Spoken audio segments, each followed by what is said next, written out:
The source of the darkness. It's coming.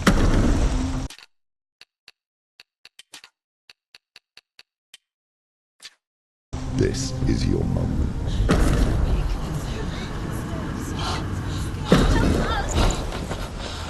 I'm sorry. I can't watch this. What are you doing? You're showing weakness. You're not a warrior. You're a disgrace.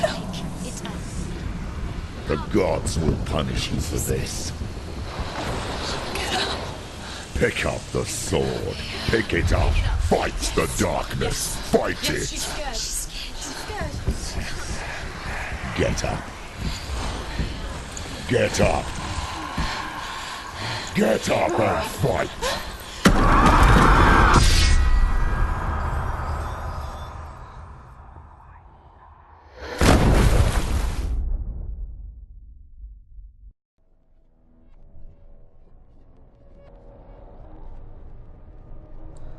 Stormy seas and lost souls. She's dreamt of this before. They say dreams are visions of our memories, thoughts and fears, as seen by our inner eye. But what if each one of us is always dreaming, even when awake, and we only see what our inner eye creates for us? Is this what hell is? A world shaped by Senua's nightmares. Maybe that's why people feared seeing the world through her eyes. Because if you believe that Senua's reality is twisted, you must accept that yours might be too. You failed the gods. You're pathetic. Rotten. Cursed. What were you thinking? Did you really think you could win? How stupid can you be? So stupid. Everyone hates her. She's cursed. The shadow hates. Look at you. A warrior. Worthless. Weak. Pathetic. Go on. Feel sorry for yourself, because there is no one left to do that for you. Everywhere. You failed. What's that? Take it.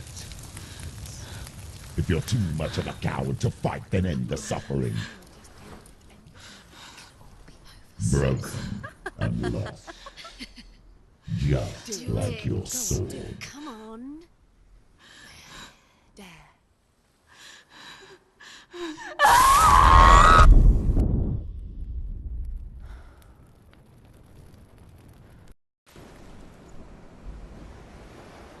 Why go on when you give everything and face that which torments you, only to find that it is worse than you could have imagined?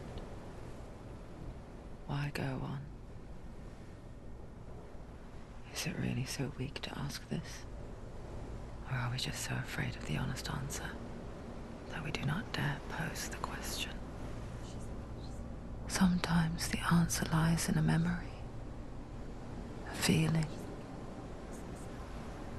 a song.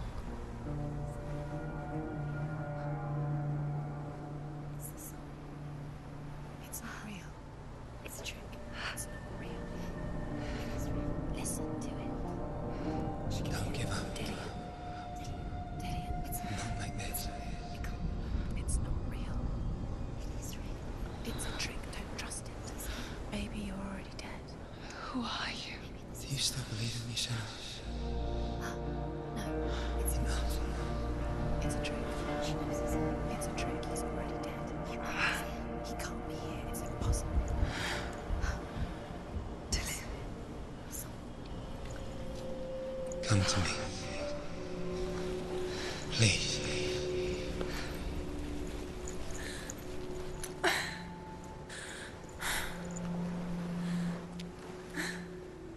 The light. Go towards the light. It's him. There he is. It can't be him. It's just a trick. It's in your mind. No, he's here. It's in your mind. It's real. What's happening? Go towards it.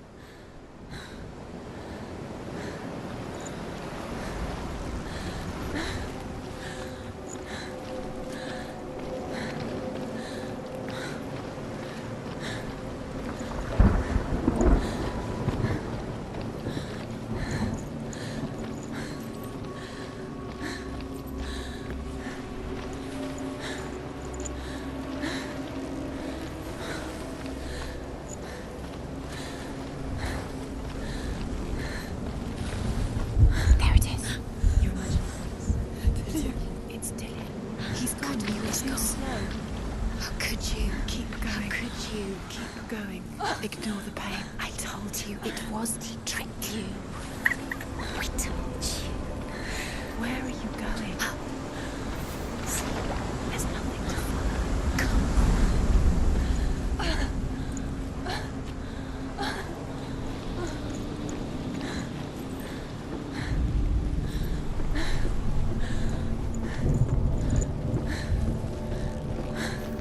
Before she first met him, she was not in a good place. Just a teenager, but not like the others. Barely functioning, she rarely left the house. Her father's in-bell made sure of that. Only occasionally did she venture out on her own, collecting firewood and herbs. Errands out in the Orkney Plains. That was her world. Like this one. Barren and lonely.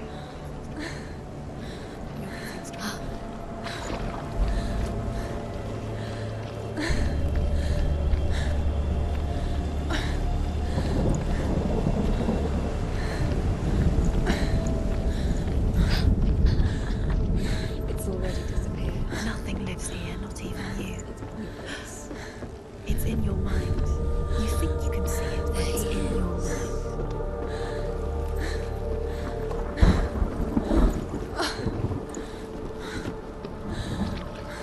There he was. The lone figure of a boy. Sword play under the shade of a tree.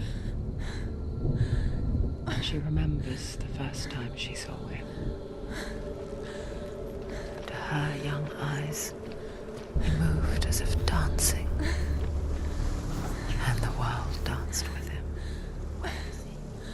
The gloom lifted. For the first time in years, she felt a ray of hope.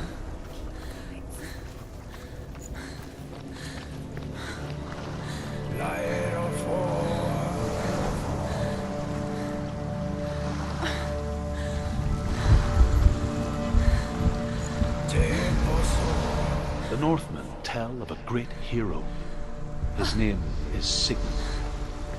His father's hall was built around a great tree, and one day Odin comes and thrusts a sword into the tree, a gift to whomever can resist. Many try.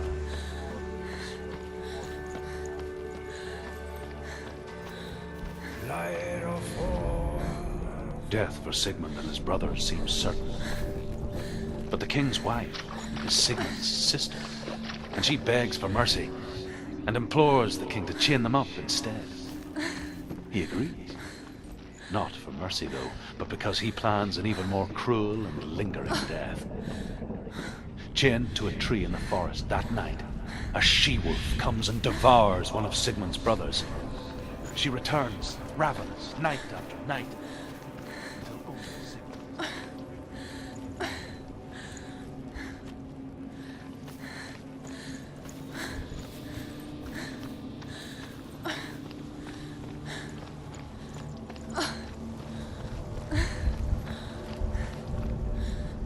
As the she-wolf licks the sweet honey from Sigmund's face, he bites the wolf's tongue.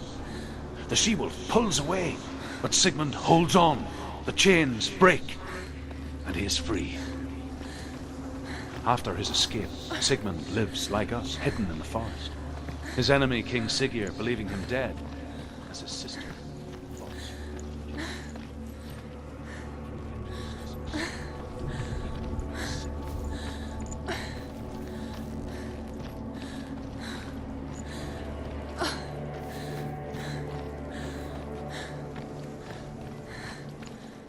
Day after day, watching from afar, she mimicked him, perfecting her own secret dance,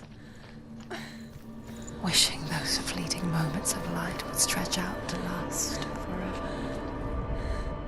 Sigmund's sister trades shapes with a sorceress, and in disguise, she lies with her own brother. She gives birth to a son named Sinfjotli. After a time, she sends him to the forest to Sigmund. He tests the boy and finds him strong and fearless, and so they go to take their vengeance on King Siggeir. But luck is not on their side. They're captured, and Siggeir has them buried.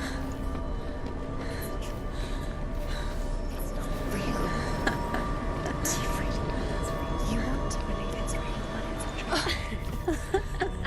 You're deluded. Where are you going? Where is she going? What is she following? You can't even fight. It's just deception. How does he so effortlessly court the world and bliss? If only she could do the same. See the world through eyes anew and dance with it, just like he does.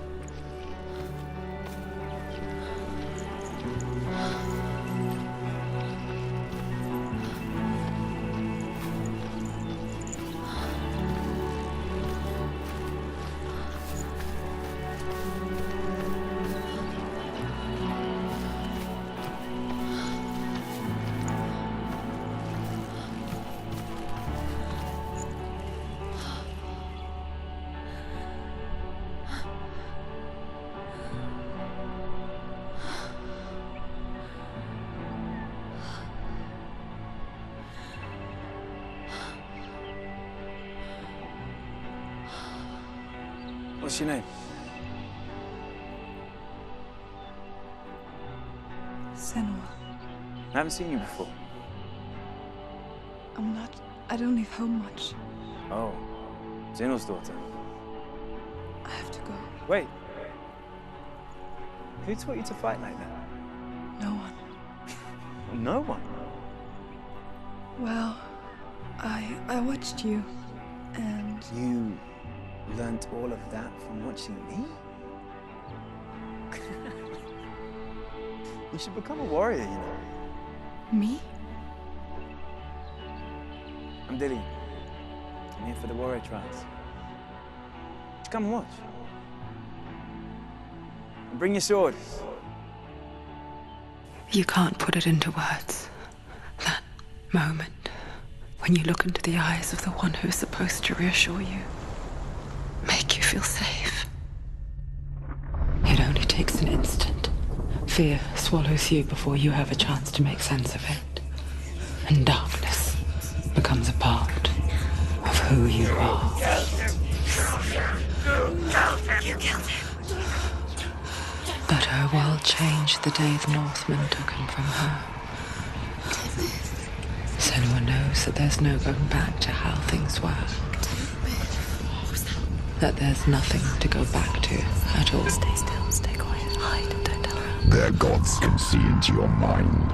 They will use this power to destroy They you. won't stop me.